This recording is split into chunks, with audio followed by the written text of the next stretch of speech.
Welcome back to the knowledge tablet. स्वागत है फिर से आपका। ये जो सीरीज चल रही है the laws of the spirit world की, इसमें 5वें एपिसोड को लेकर के मैं आपके सामने आया हूं। 15 अप्रैल 1981 के दिन जो कम्युनिकेशन हुई विस्पी और रतु की अपने माता पिता के साथ, वो मैं आपके सामने रखने आया हूं। इस दिन पर इन्होंने जो ज्ञान दिया दुनिया के लिए वो जानिए। बहुत से लोग होते हैं जो बुरे होते हैं, अंतर आत्मा तक बुरे होते हैं और रियलाइज भी नहीं करते हैं, क्योंकि इस लेवल पे दिल काला हो चुका है, उनको फर्क नहीं पड़ता है, बुराई करते ही चले जाते हैं। मगर ऐसे भी लोग होते हैं जिनकी आत्मा में कहीं ना कहीं उनके कर्मों के चलते अभी भी सफाई मौजूद होती है।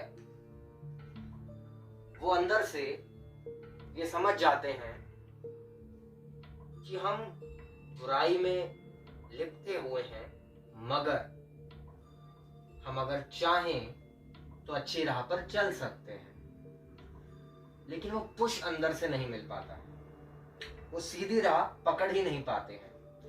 ऐसे लोग जो सीधी राह पर जाने के लिए कहीं ना कहीं अंदर से तत्पर हैं, वो अगर चाहें और दिल से, बहुत ही सिंसियरिटी से, बहुत ज्यादा सिंसियरिटी से और ऑनेस्टी से अगर भगवान को खुले दिल से कहते हैं कि हमारी आत्मा में परिवर्तन कीजिए, हमें सही राह पर भेजिए, तो भगवान उनकी 200% मदद करते हैं। सर्कमस्टांसेस ऐसे होने लगते हैं कि उनके लिए सिचुएशंस क्लियर पे क्लियर होती चली जाती हैं, आत्मा शुद्ध पे शुद्ध होती चली जाती है, लेकिन आपको वो इंटेंट रखना पड़ता है। किसी प्रीस्ट को जाकर के या किसी दूसरे फिलोसोफर को जाकर के या किसी पंडित को या बड़े बंदे को ये कहना कि भाई मैंने ये पाप किए हैं, मेरे ये सिंस हैं और मुझे इनसे मुक्ति दिलाइए, नहीं, वो नहीं। वो भी एक इंसान ही है और आपसे बड़ा पापी भी हो सकता है, क्योंकि आपको नहीं पता सामने वाला बंदा कैसा है। बहुत धोखेबाज भी है इस दुनिया में, सबके लिए नहीं कह रहा हूं, लेकिन सामने वाला हो भी सकता है, और हो सकता है सामने वाला इतना बढ़िया आदमी हो कि गुरु बनाने लायक हो। बहरहाल बात यह है कि आपको किसी और से नहीं बल्कि खुद से कन्फेस करना चाहिए कि हाँ, मैं बुरा हूं और मैंने ये पाप किए हैं, लेकिन मैं सुधरना चाहता हूं या चाहती हूं। और उसके बाद देखिए, भगवान आपकी मदद जरूर करेंगे।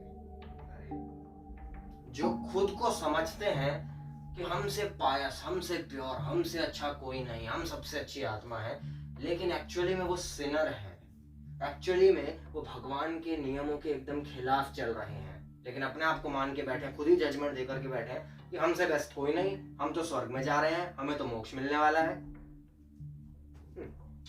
देखिए, बहुत लोग ऐसे होते हैं, डेली मंदिर जा रहे हैं या हफ्ते में एक बार जरूर जा रहे हैं मंदिर। सबको नाम नहीं रख रहा हूं और मैं तो कोई होता भी नहीं हूं कुछ कहने वाला। मैं इस किताब के अकॉर्डिंग जो 15 अप्रैल 1981 को कम्युनिकेशन आई, उसमें जो लिखा है, जो बताया गया है, वही सामने रख रहा हूं। तो बात यह है, बहुत से लोग डेली या हर हफ्ते मंदिर जाते हैं, पूजा पाठ करते हैं, चैरिटी करते हैं, बहुत अच्छी अच्छी चैरिटी करते हैं, गरीबों को नौकरियां तक दे देते हैं, क्या नहीं करते हैं। लेकिन ऐसे लोग अपना गुणगान करते फिरते हैं, करते थकते नहीं है कि हमसे अच्छा कोई नहीं, अरे और क्या लोग हैं यार स्वर्ग में जाने के लिए, मोक्ष प्राप्ति के लिए, हमसे अच्छे लेवल पे गरीबों की कोई मदद नहीं करता, हमसे अच्छे से भगवान को कोई याद नहीं करता।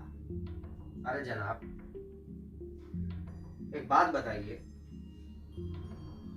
आप भगवान को याद कर रहे हैं बार बार बार बार बार बार, सिर्फ ये कहने के लिए कि भगवान मैं बहुत अच्छा काम कर रहा हूं, देख लियो, आपके हिसाब से मैं तो स्वर्ग में पक्की एंट्री वाला है ना। सेल्फिश मोटिव, सेल्फलेस नहीं है आपका हिसाब किताब, सेल्फिश मोटिव है, और ऐसे मोटिव के साथ स्वर्ग के दरवाजे आपके लिए तो खुलने से रहे। अब आप जाएंगे, चैरिटी करेंगे, पर्पस पूछिए खुद से चैरिटी का, चैरिटी क्यों कर रहे हैं? अपने दिमाग में ये थॉट के साथ 24 घंटे, मैं इतना अच्छा काम कर रहा हूँ, गरीबों में कंबल बांट रहा हूँ, गरीबों को खाना दे रहा हूँ, गरीबों में मैं जो हूँ मिठाइयाँ बंटवा रही हूँ, गरीबों को कपड़े दिलवा रही हूँ, भगवान मुझे तो अपनी अच्छी बुक्स में रखेगा ही रखेगा। इस मोटिव के साथ, इस अच्छी जगह को पाने के लालच के साथ आप चैरिटी कर रहे हैं, वो डाउन द ड्रेन ही जा रही है, उसका कुछ नहीं हो रहा है। अगर आप कर रहे हो ना, सेल्फलेस मोटिव से करो, स्वर्ग में जाने के लिए नहीं, मोक्ष प्राप्ति के लिए नहीं, भगवान की नजरों में अच्छा बनने के लिए नहीं, अगर आप कर्मों के लिए भी कर रहे हो कि भाई मेरे बहुत अच्छे कर्म हो जाएंगे, ये सब सोच के साथ करोगे तो आपको बेनिफिट नहीं मिलेगा। 2% 3% बेनिफिट मिलेगा पूरे हिसाब किताब का। करो, और ये थॉट तक अपने मन में मत रखो बिल्कुल भी कि आप ये क्यों कर रहे हो, किस लिए कर रहे हो। बिल्कुल सेल्फलेस होना पड़ेगा। दिल से मुझे लगता है कि इसकी मुझे मदद करनी है, मदद कर दी, करके भूल गए, किसी को बताने की जरूरत नहीं है। मदद करके आए हो तो खुद को भी रिपीट करने की जरूरत नहीं है। बिल्कुल भी अपने इस कर्म को जो आपने परफॉर्म किया उसको एसोसिएट मत करो खुद से, बिल्कुल सेल्फलेस रहो। पूजा पाठ करते हो तो भगवान के लिए जाते हो क्या मंदिर में, या भगवान के लिए करते हो पूजा पाठ? आप करते किस लिए हो? हे भगवान मेरे को ये नौकरी मिल जाए, हे भगवान मेरे को इस पेपर में पास करा दो, हे भगवान मुझे सिचुएशन से बाहर निकाल दो, हे भगवान ये कर दो, हे भगवान वो कर दो, ऐसा करोगे तो मैं ऐसा करूंगी, वैसा करोगे तो मैं ये कर दूंगी, वो कर दूंगी।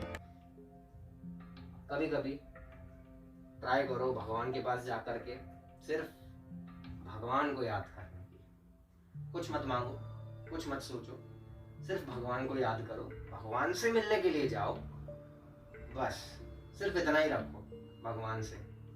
मांगो मत कभी। मांगते हैं, अर्जी लगाते हैं, वो एक डिफरेंट थिंग है, डिफरेंट सिचुएशंस है लाइफ में, मना नहीं कर रहा मैं, करो, लेकिन वो गुणगान मत गाओ अपने लिए कि मैं तो ये कर रहा हूं या ये कर रही हूं और मैं तो वहीं जाऊंगी। ऐसे ऐसे भी भगवान से मतलब रखो, ऐसी ऐसी भी मंदिर में मीटिंग्स रखो भगवान से, जहाँ पे सिर्फ आप और भगवान और आपका कनेक्शन हो, कोई भी सेल्फिश मोटिव हो ही ना, केवल सेल्फलेस, टोटली सेल्फलेस, ऐसा बताया गया है। अगली तारीख पे मिलेंगे, जुड़े रहिए हमारे साथ नॉलेज टैबलेट पर।